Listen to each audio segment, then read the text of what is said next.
Welcome to the Business Spotlight Series. My name is Scott Lawson, Certified Business Coach with Action Coach of Coastal Bend in South Texas, and I'll be your host today. I'm very excited to have as our special guest today, Keith Heavilin on our show. Keith is the founder and president of Yellowfin Digital. Today, we're going to talk with Keith about his business, his journey to business ownership, some challenges, some successes. We'll have him share what it's really like to own and operate a business as an entrepreneur. If this is your first time on the channel, be sure to like and subscribe so you get notifications when we publish new content. I say that often. As I'm saying it this time, I'm realizing even if this is not your first time on the channel, please like and subscribe. Well, Keith, welcome to the show. Thank you, sir. Thank you for having me. Oh, we're glad to have you. I'm thrilled to have you on today and anxious to hear you kind of tell your story. I'd love to ask some questions about the business, about Yellowfin Digital. Sure. But if you don't mind, I'd like to start first by just asking about you. Tell us about yourself, how your journey started, any background that might be helpful to our listeners. Sure. Absolutely. So grew up in East Tennessee, just outside of Knoxville, went to the University of Tennessee on a full academic scholarship, and dropped out after 2 years. To open my first business. Much to my mother's horror, it was a liquor store because my parents don't drink. I had never drank at that point. I was 20 years old. And that was kind of the start of my entrepreneurial journey. I had bought a house when I was 18, did a cash out refi, took that cash, started a liquor store. And the rest is kind of history. I've owned lots of different businesses since then. I was going to school for landscape design. I did landscaping for quite a while, but had some physical limitations that made me have to shift gears. And long story short, I found my way down to South Texas after having two kids 13 months apart. Now live across the street from my in-laws who help with those two kids as often as we need them to. And Yellowfin Digital kind of popped up after we'd been here for a few years. In 2018, it popped up, and it's kind of the driver for all the businesses that my wife, Deanna, and I own. I see. Well, that's great. Interesting story. Yeah, I can almost imagine the parents' chagrin when some of those yeah steps happen. My mom would tell people that I owned a business, but would not tell them what type of business, because she was like, no alcohol. And the funny thing was I did not drink until my 21st birthday because I don't like rules, but I follow them. So I never had a drink until my 21st birthday. Turns out I hate alcohol. Still do. Still don't drink. But it was a good experience to learn retail and how much I don't ever want to do retail again. I see. A good experience, but it told you what you don't want to do. I see. Yeah. Great. Well, let's talk about your business now, about Yellowfin. Okay. Yeah. So Yellowfin is, we're kind of a full service digital agency. So we build websites. We do all of the websites we do are custom designed, custom developed. The majority of them are WordPress websites. We also do a lot of e-commerce. Typically when we do e-commerce, we use Shopify. But my team is good enough that we can really do anything. There's nothing that we can't do or that we have found that we want to do that we can't do. The one thing I had to learn pretty early on with Yellowfin Digital is just because you can doesn't mean you should. Right. So I could build my own version of Facebook. That doesn't mean I should. Right. So that was having to tell people no and like, hey, I appreciate it. I could make a lot of money, but this seems like a terrible idea because big projects like that are very hard. They're just a lot of work. So learning that early on was nice. But we also do Google ads, Facebook, Instagram ads, social media ads, as well as doing search engine optimization. So make it so somebody, if they Google, handyman near me, they can find you when they make that search. So pretty much full service. There's a few niches that we're really good at and that we like working with. So home service, professional services, e-commerce, very specifically women's boutiques. Stumbled into it. My very first client, Yellowfin didn't even exist when I got my first client. It was a women's boutique out of South Dakota or North Dakota or somewhere over there. So then, and we also do a lot of B2B stuff. So kind of a wide range of customers that we help out. one of the comments you made kind of goes along with what we often find with business owners, that they need to learn to say no. Yeah. There are early, especially in a business, I find that many times people want to say yes to everything. You want the And money. yeah, that's right. Yeah. They've got to pay the bills. Yep. But there comes a point when you realize, if I try to be all things to all people, I'm not going to be very good at any of them. Yeah. And we try to help people kind of find their niche or their niche, and be able to focus there. And that might mean saying no to some other Yeah. things. Yeah. And it's, it's hard to do, especially when you need that money. It's very hard to do, but luckily we have been blessed to be able to say no. And frankly, like, I'm just smart enough now to be like, yeah, no, that sounds like a terrible idea. Like, I mean, I could, but I had a guy reach out to me just the other day, wanted me to build some sort of platform. I was like, hey man, I really appreciate it. And it sounds like it would be a really fun project to work on, but I am not your guy. I mean, it's a 6-figure platform that he needs to have built, but not worth the headaches and the freedom I would have to give up to be able to do that. So just Exactly. pass. Yep. Freedom's important. Finding your niche is important. So Yep. sometimes that's a lesson that people have to learn the hard way, but Yes. that's a very Yeah. big part of it. So my next question, we may have already kind of segued into, but I'm curious, for business owners that might be watching or listening to this, about mistakes that you made along the way and what you learned from them. Oh, all of them. I've made all the mistakes. So a couple of very easy ones were taking clients just out of desperation, like people that really couldn't actually afford us. They were going to scrape the money together, but basically they had to have instantaneous sales on anything that we did, because if they didn't, they were going to be in trouble. That puts a whole lot of pressure on them. It puts pressure on me. It puts pressure on, worst of all, on my team. And while we're very good at what we do and we get very good results, this is not like a light switch. Like, you can't just go, hey, like, boop, okay, now you're a multi-millionaire. If that was the case, I would likely not be doing this podcast, right? Right. I'd be sitting on a beach somewhere with Mai Tais and just hanging out, right? It doesn't work like that. So getting people who are desperate, and I'm like their last ditch Hail Mary, I won't work with people like that anymore, because I'm just like, hey, look, it sounds like you really need some help, but I can't guarantee results. I don't have a crystal ball. If I did, I'd charge a heck of a lot more than I do. I don't want to be responsible for this failing and you not being able to pay your bills, like you not being able to pay your mortgage. That was one that I had to learn very quickly. Another one was, interviewing the customer. So again, we're blessed and I'm able to pick and choose who I want to work with, but I don't work with jerks.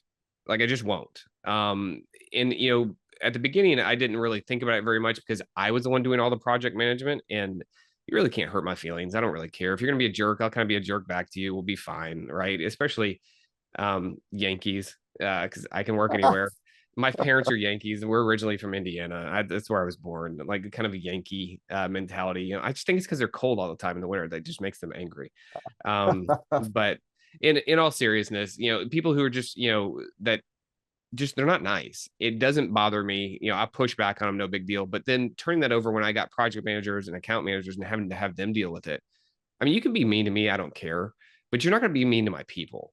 Like, that's just the reality. The fastest way to get yourself fired is to be mean to Joanne. If you're mean to Joanne, you are gone. I don't care. Like, I don't care what the other side of the story was, because she's so reasonable that if she thinks that you're just being completely unreasonable and you're being a jerk to her, then we're gonna break up. Because I mean, it's kind of like a marriage, because most of my clients were long term, right? So we need to date a little bit to make sure that we're good, which some customers don't like it, but I like to do a Zoom call for my first call, because I want to see you. Like, I want to know who you are. Like, I want to get to know you a little bit, because just like you're interviewing me, I'm more as important, or maybe more importantly for my team, I'm interviewing you to make sure that's going to be a good fit. And learning that early on was, it sucked, but it was good. And, I don't make those mistakes anymore, thankfully. And every once in a while, when one slips through, a jerk slips through, I mean, I don't realize it, they get let go, I'll fire them extremely quickly. So, Yep. I hear a lot of initially, when you were talking about turning away business, when you know that you might not be able to help them in the way that they want to be helped, I hear that integrity come through, that's really important there, to be able make sure that people understand I'm going to do what I say, but that Yeah. also might mean I'm not the right person for this particular job. But I also hear in your comment there the importance of your team and Yeah. making sure you take care of them, and you know, having them deal with clients that aren't ideal might go against that. Yeah, I mean, if you think about it, if it's not for my team, so I don't do any actual work. Could I build a website? Yeah, I could. Could I build a custom website that looked really good? Absolutely not. I'm not a designer. I'm not a custom web coder. I don't do PPC. I don't do Google or any sort of Facebook ads. I don't do search engine optimization. I can do them all kind of okay, but you don't actually want to pay me to do it because it wouldn't be great results. So Mhm, my team is the most important thing, right? They have to be mhm. happy too. It's not just me being happy at the end of the day. Like I want them to have a very good work-life balance. I want them to like coming to work, and I want them to want to work with me until I retire or they retire, right? And Yeah. that's my actual goal is to take care of them so that they're paid better than anybody else would pay them and they like working here. We often talk about a cycle when we're talking with business owners who start off wearing all the hats. Mm-hmm. That eventually it should get to the point where the business owner takes care of the team. Yep. The team takes care of the customers.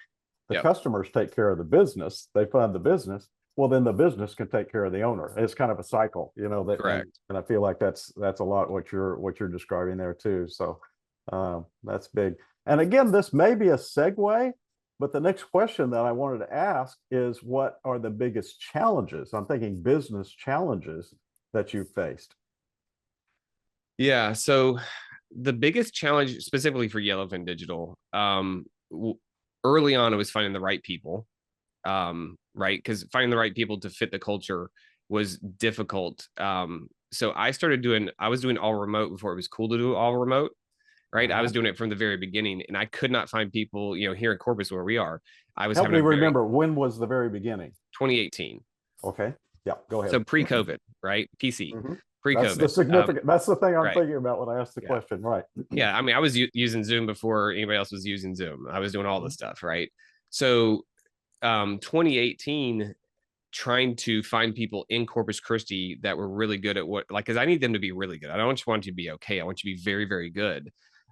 It was impossible. I could not, like, I just couldn't. I couldn't find the people I wanted. So, at that point, it was hard for me because I wanted to be able to support local people local to my community because I just moved here, right? And I want to be able to, support the people here, but I couldn't find talent that was good enough that was going to be, I felt like a good representation of what I wanted to be putting out there, right? Mhm. So I started hiring people from anywhere, right? It I didn't see. matter if they were in the US, Canada. Um, the guy who does all of our web development and has since the beginning is a guy out of India. He used to spend probably 3 months a year here in Dallas, but he doesn't come to Dallas quite as often after COVID. But yeah, he has an entire team over there, and he takes care of our design work and our development. Um, and he's just great. I spent in 2015, I spent probably 6 weeks trying to find anybody in the US that could build this very specific website. It was kind of difficult. Could not find it. People wanted to get paid a fortune. I tried 3 different people, paid them. They just couldn't do it. They couldn't give me what I wanted. And this guy kept bugging me, kept bugging me, kept bugging me. And finally said, "Hey, don't pay me unless it's perfect. No money up front. I promise it'll be perfect." Here we are 10 years later almost. And he's a very good friend. He has a son that's the same age as both my kids. He's a great guy. And, it's finding the best talent. And it just so happened to be in India, right? I don't care. Again, I don't care where you are. That was the hardest thing, was finding that talent. And then once I realized, okay, it's okay to go outside of corporates. It's okay to go outside of the South Texas area to find the best talent. That got much easier, right? Finding the right people is much easier when you have the entire world to pick from. And then now the hardest thing is finding that right client, right? It needs to be, I love working with small businesses, love it. But sometimes they're too small and I can't help Mhm. them, right? They just don't Mhm. have the budget. Right. And having to find that right perfect blend. So, you'll understand this, like Rally Credit Union, too big Mhm. for me. Take too long to I make see. decisions. I don't like working with people that can take 6 months to make a decision. I want to work with a business owner that has enough capital that can make a decision now. I Mhm. mean, it can take weeks, it can take a month, but I don't want, like, hey, we're doing this website. It's going to take 3 or 4 weeks to get signed off on by enough people to approve this one page before we can move on to the next page. So finding that right client has been difficult. And I'm finally getting fine tuned on this is exactly the niches that I want to go after, but also where to find the right level of customer. Right, right. They can be easily too big and they can be too small.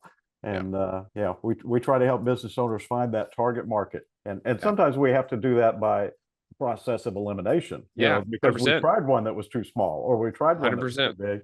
But let's learn from it. Let's not make that same mistake another time. If we can narrow down exactly what our target market is, we'll be able to do so much better in finding that client that's a good fit. And sometimes you can even, among those clients, you can either find their group, who else is like them and those particular characteristics that fit you and fit your business the best. So yeah, that's great.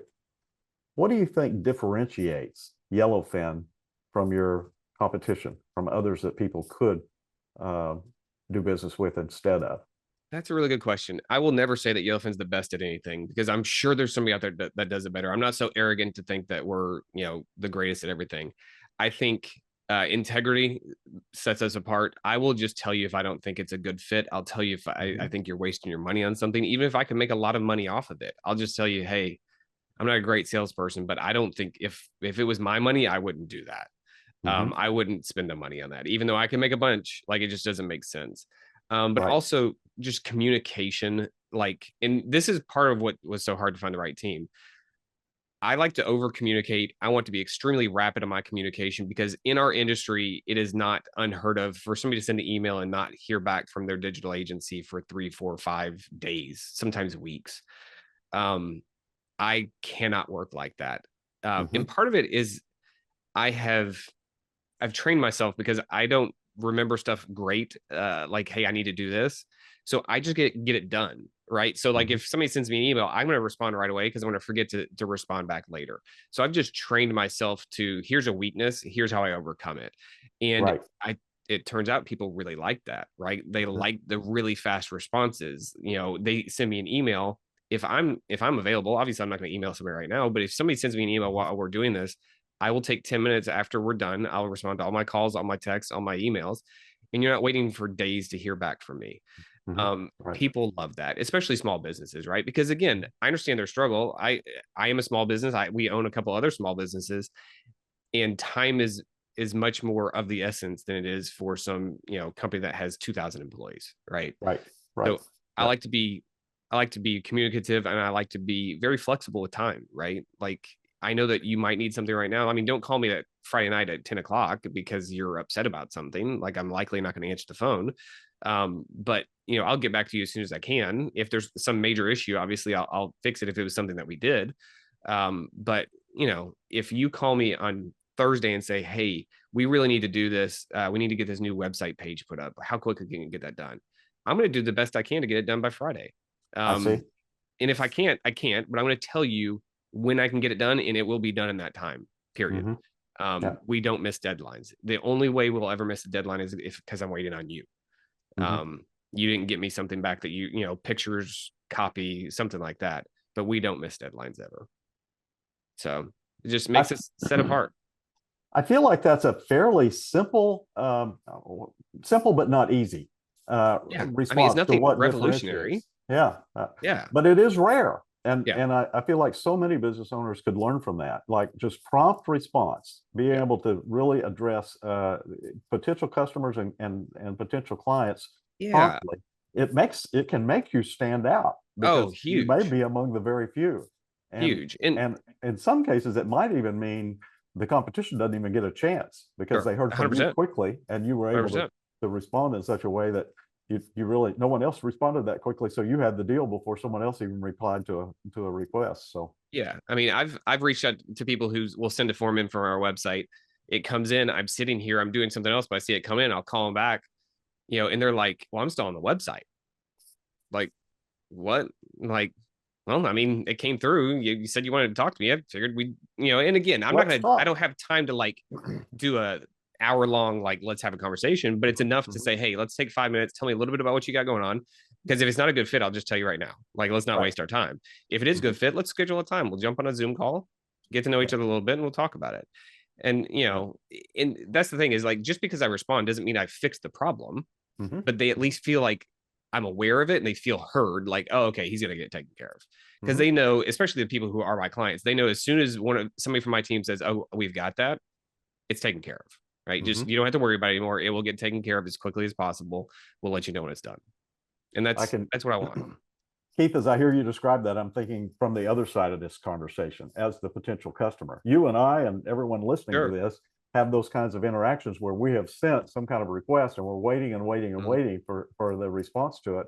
Whereas if we get that immediate response, I mean, that tells us a lot about who we might be dealing with right off the bat. Even before we start the conversation, they respond. And that can be a significant differentiator, with businesses, I believe.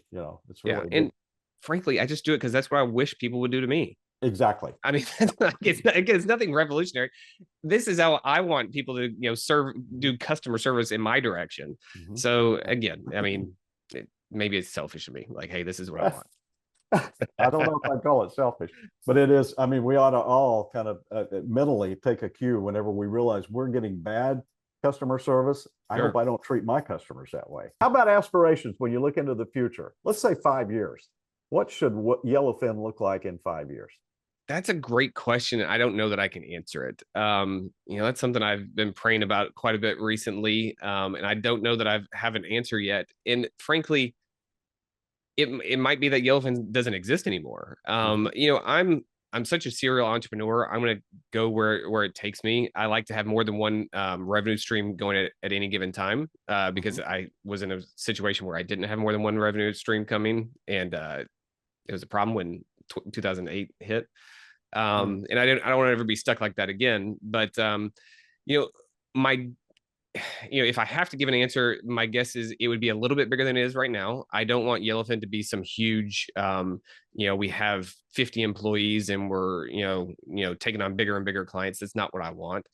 I want something that stays small, stays nimble, can service customers very, very well, very quickly, give them great results, and ultimately service my own other businesses that I start as well. Like, I want to always be able to service those as well with, doing the same as I do for our clients. So, I'm in a couple mastermind groups and all these guys want to have, $10 million a year agencies or $20 million a year agencies. That's a lot of headaches. And I've run really big businesses before. I ran 4 car dealerships, which is, it's a lot. It's a whole lot running 4 dealerships. It was fun. I had a good time. That was before I had kids. I just don't want that kind of responsibility again. Like, I don't want to be working 60, 70, 80 hours a week to try to make money, because that's taking my freedom away. And that's not what I want. Freedom is very important. And that ought to be among the things that we're looking forward to as we move forward, whatever that looks like, Yeah. Keith, I want to ask you about success. Tell me your definition of success, both for yourself and for your business. Yeah. So for myself, it's I've said it a couple of times. It's freedom. It's the ability to do what I want when I want to. If my kids get home today at 4:00 and they want to go play basketball, I want to be able to just shut everything down and go play basketball with them. The entire reason that I live in South Texas is because I wanted to be able to have that freedom.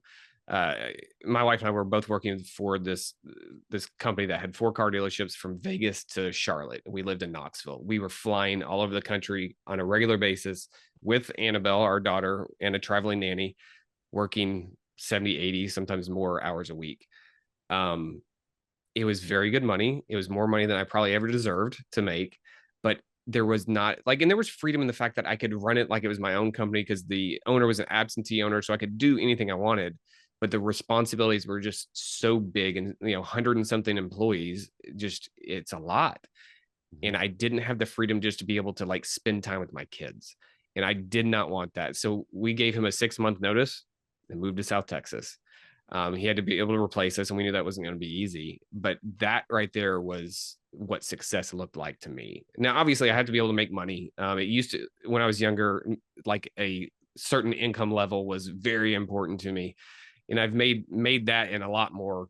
I've made a lot less, right? Like, so that's the life of being an entrepreneur, right? You don't ever necessarily know what you have coming in, but success to me is being able to spend time with my kids, my family, my wife, and just do what I want to do. Be able to take a vacation, be able to every spring break we take off and go to Louisiana to watch the men's and women's basketball team from TAMUCC go play in the Southland Conference Championship, in the hopes that one of them will make it into March Madness, and then we get to fly in the plane with them to go to March Madness. um to me, that's freedom, that's success. Is 2 years ago we went with the men's team when they went to March Madness. Just my wife Dion and I did. They won their first game. We got to, like, they put us on a plane immediately after they won, flew us from Ohio to Alabama. You're with the team, it's super fun. And then last year I took Deanna wasn't able to go, but I took the kids to Los Angeles, and we went out to Los Angeles and they played USC. The women did. That's freedom. That's success. I mean, those are memories that my kids will never forget. They'll be sharing those with their kids at some point. And that wouldn't have happened if I was working a 9-to-5 job. So that's what success looks like to me personally. Success for the business is to, take very, very good care of our customers and make their lives a little bit easier. Make their lives a little bit better because they have more income coming in because they are using us as a service. But also same thing for my employees, to make it so that they can live the life that they want to live. I've had multiple employees that did very well with us for a very long time. I encourage them to start side gigs if they want to. I'll build them a website for free. Any of my employees, well, build your website for free. I'll help you with social media. I'll help you with whatever I can. And they've gone off to do their own thing now. They're not employees anymore, but that's great because that was success for them. That was freedom for them. One of Joanne, who I mentioned earlier, her husband was able to quit his job of 15 years and just opened up his own restaurant convenience store. So that's, again, that to me is what success looks like for the company, is being able to help our team out. That's wonderful. I think I hear in your description that your definition of success could have changed over time. Oh, 100%. Yeah. It Yeah. was all cash. It was before kids, like BC, before, or BK, before kids. It was all about, like, how much money can I make? How much money can I save? Because I'm not a big spender. How much money can I get in the bank account? And then it's like, hey, let's take some of that money and go have fun. And I want to have enough money that I can continue to do all that stuff. But that's what success is. Yeah, it's no longer about just having a bigger bank account. And because again, before kids, I would have wanted to have the $10 million agency, the $20 million a year agency. Now it's just, that's just bragging rights that I don't care about. I mean, it just doesn't matter to me. That's great. You mentioned praying earlier, and you mentioned a couple of things concerning faith. What do you think? What has the role of your faith or your personal philosophy played in shaping your business journey, Keith?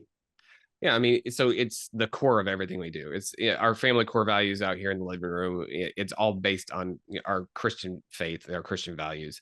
Same thing for our company, right? I mean, you said it before, integrity. Integrity to me is so big. I mean, it's something that I'm trying to teach my kids on a daily basis. Something that I have to, remind myself on a daily basis.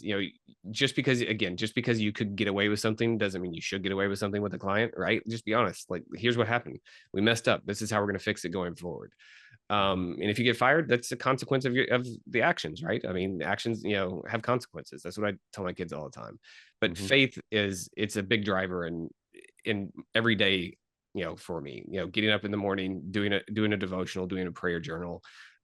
It's what starts my day every day and kind of helps give me my direction for the day. Great. The integrity and the honesty thing, I know for a lot of people, not just business owners, but others, it comes into play in situations where they have to face the client or the customer, as you were mentioning, with bad news. I let you down, or we failed, or we didn't come through like we said we would, or whatever it would be. And it is so tempting for people to come up with a story or come up with a way that it doesn't make me look so bad when I admit to that customer. But I have found if you're just upfront when those things happen and just explain, it's all my fault. I put these things Oh in yeah, place to keep this from happening again. Like you say, sometimes you'll still lose that customer. They may be sure. so upset that you failed them on that particular thing that it won't happen. But what I have found is you also have built up a certain amount of capital with that integrity that, Correct. they recognize you could have lied to me about that, Right. but And you they would did. never know, right? Yeah, Like, yeah. yeah, But you yeah, told me the whole truth. The thing that comes through on that is later there'll be a situation where the truth is hard to believe. yeah, But if you've already built up that integrity and you've got that capital built up, that, well, I know he's an honest person because he yeah. told me the truth, even in a situation where I wouldn't have known the difference. Right. Now that he's telling me this, I know he's telling me the truth, and that can pay so many dividends. Like you say, in the moment, it may not feel like it pays Oh dividends yeah, because yeah. they Doesn't may feel be so good. upset that they may be so upset that they turn away. But I've seen so many times that later those dividends paid off because now, even in a circumstance where it might be the truth may be hard to believe, they Yeah, know they can trust you. You've just built that up. So anyway, I yeah. think that's a good philosophy. The honesty really is the best policy. People Yeah, I mean, may it's not not believe just that, but business, it's life, right? Like it's every lesson that I try to teach my kids, it's because that's the way I should live my life, right? It's mhm, not just for the kids, right? mhm, It's for us in everyday life. right. Yep. So important. If you had it all to do over again, what would you do differently? I don't know. It's a great question. I don't know that I would do anything differently. Like I'd like to say like, hey, I wouldn't have started a software company for the mortgage industry in 2007 because 2008 was going to happen and I'd lose every penny that I'd ever made. Literally lost every penny I ever made. I was like, I'm about to have to start living off credit cards. But I learned so many lessons through that I would have had to learn other times. It might have cost more money, might have been a bigger headache. So I don't know that changing anything it would be a good idea. Like, I mean, it's who I am now. It's made me, everything has made me who I am now. I've learned a lot of lessons the hard way. But, I also, I help people start businesses through TAMUCC's Innovation Center. I'm their entrepreneur in residence. So, being able to tell somebody like, hey, you can do what you want, but let me tell you about how I failed. To me, there's a lot of value in that, right? Like, let me just be vulnerable and tell you how all the ways that I've screwed up so that you don't have to walk through this yourself. Mhm. I don't know. I like being able to share that with people so that hopefully they can not have to walk through the same, suck that I had to. Right, right. Well, I really appreciate that information, Keith. Is there anything else you don't feel like we've covered that you'd like to mention on this podcast before we start to wrap up? I don't think so. I really do appreciate you inviting me on and having me here to be able to share my story though. I really appreciate that. Great, great. What's the best way for our audience to get in touch with you? You can get in touch with me. I'm social media, just Keith Heavilin on LinkedIn. Check out our website, yellowfindigital.com. Email me at keith@yellowfindigital.com. I answer. So if We anybody ever will wants to get a hold of me. we will put those contacts and links in our show notes for this podcast too, so people will be able to see that too Yeah, if that works for you. Okay, absolutely. good deal, good deal. Well, Keith, thanks for sharing your story. This has been very interesting. I hope it's been helpful and informative to our audience. I'm sure it has been, and that they will appreciate hearing your story too. This is the Business Spotlight Series with Scott Lawson from Action Coach of Coastal Bend and Keith Heavilin of Yellowfin Digital. Please be sure to like and subscribe so you can continue to see great content. Thank you for watching or listening today. Bye for now. Thank you, sir.